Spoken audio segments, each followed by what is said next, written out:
आता सगळं झाल्यानंतर मग पर्याय काय तुमच्याकडे? आम्हाला देणार नसाल तर गोठवा. गोठवा ही मागणी केली त्यांनी. फ्रीज आहे. स्वप्न जे फुटलं गेलं असं वाटत ते तोडल्या गेलं जाईल. कुठलं? गोठवला गेला. बाळासाहेबांचं चिन्ह होतं. नाही असं काही नाही, पक्षाचं चिन्ह होतं. माननीय शिवसेना प्रमुखांनी बाळासाहेबांचं चिन्ह ढाल तलवार पण होतं ना, एवढं विसरू नका तुम्ही. आम्हाला सगळं माहिती आहे. तुमचा जन्मही नसेल तेव्हा झाला, तेव्हा ते चिन्ह आमच्याकडे ढाल तलवार होतं सुरुवातीला. आम्ही ती सगळी मशाल पण होतं आमच्याकडे पहिलं, हेही तुम्हाला सांगतो. जुनं गाणं आहे साहेबांच्या वेळचं मशालीचं.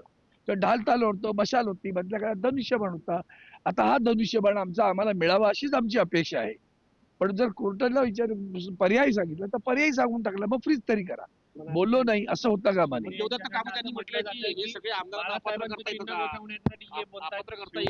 पहिली गोष्ट अपात्र करता येतं, म्हणजे करता येतच. त्यांनी तेच सांगितलं की थोडस माननीय बागची साहेबांनी असं विचारलं होतं माननीय न्यायमूर्ती की आता ती जरा तो काय केव्हाचा झाला आता की त्याला आता गोठवण्यामध्ये काय असेल, तर त्यांनी मग सगळी उदाहरणं दिली देवदत्त कामतांनी. आणि असं सांगितलं की यापूर्वी असे अनेक निर्णय झालेले आहेत की प्रत्यक्षात म्हणजे मुंबईच्या काळामध्ये तो ती केस आहे मुंबई, तिथं कितीतरी विलंबाने ती डिस्क्वालिफिकेशन झालेलं आहे. तर इथं पहिली गोष्ट डिस्क्वालिफिकेशन कोणी करायला पाहिजे होतं, तर ते स्पीकरनी करायला हवं होतं. ते केलं नाही. आणि त्याच्या उलट जे काय पुढच्या प्रक्रिया आहेत त्या उलट्या सुलट्या आहेत सगळ्या. हे सगळं त्यांना आज स्पष्टपणे. त्यातला सगळ्यात महत्वाचा मुद्दा मला कपिल सिब्बलांचा जो वाटला तो सातत्याने जे येतोय पॉलिटिकल पार्टी आणि लेजिस्लेटिव्ह पार्टी, त्यातला त्यांनी असं एक चांगला एक म्हटलं पॉलिटिकल लेजिस्लेटिव्ह पार्टीचं लाईफ काय, त्याला 5 वर्षाचं त्याचं लाईफ आहे ना लेजिस्लेटिव्ह पार्टीचं. तुम्ही पक्ष निवडून आला तेवढून लेजिस्लेटिव्ह पार्टी, उद्या तुमचा शून्य आला तर लेजिस्लेटिव्ह पार्टी कुठे असेल?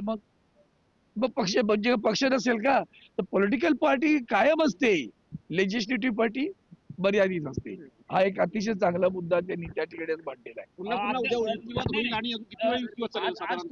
कोर्टाकडनं हा प्रश्न विचारला गेला की आम्ही अपात्र आमदारांना करू शकतो का, अशा आशयाचा प्रश्न सांगितलं की त्यांनी आता की करू शकतो, ज्याला आपण म्हणूया की त्या काळामध्ये ते अपात्र झाले असं त्याला आपण इंटरव्ह्यूला म्हणून समजून घेणं म्हणतो आपण. समजा ते झाले असं आहे, असा अधिकार न्यायालयाला आहे.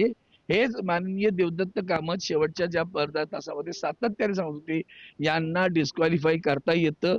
काळ जरी झाला डिस्क्वालिफाय झालं तर पुढचा सगळे जे प्रश्न आहेत त्याचे सगळ्याचं निराकरण होतं.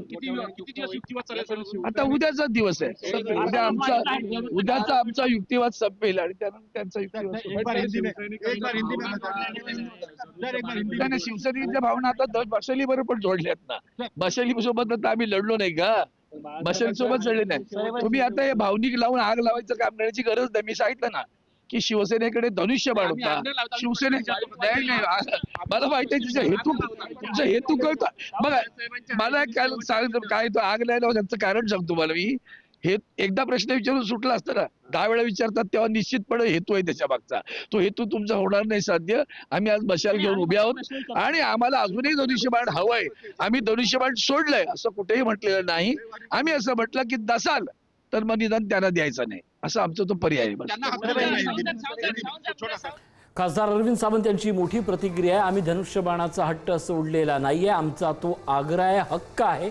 पण जर कुठल्या कारणास्तव हा जर शिंदे गटाला देणार असाल तर ते संपूर्ण चिन्ह गोठवा अशी मागणी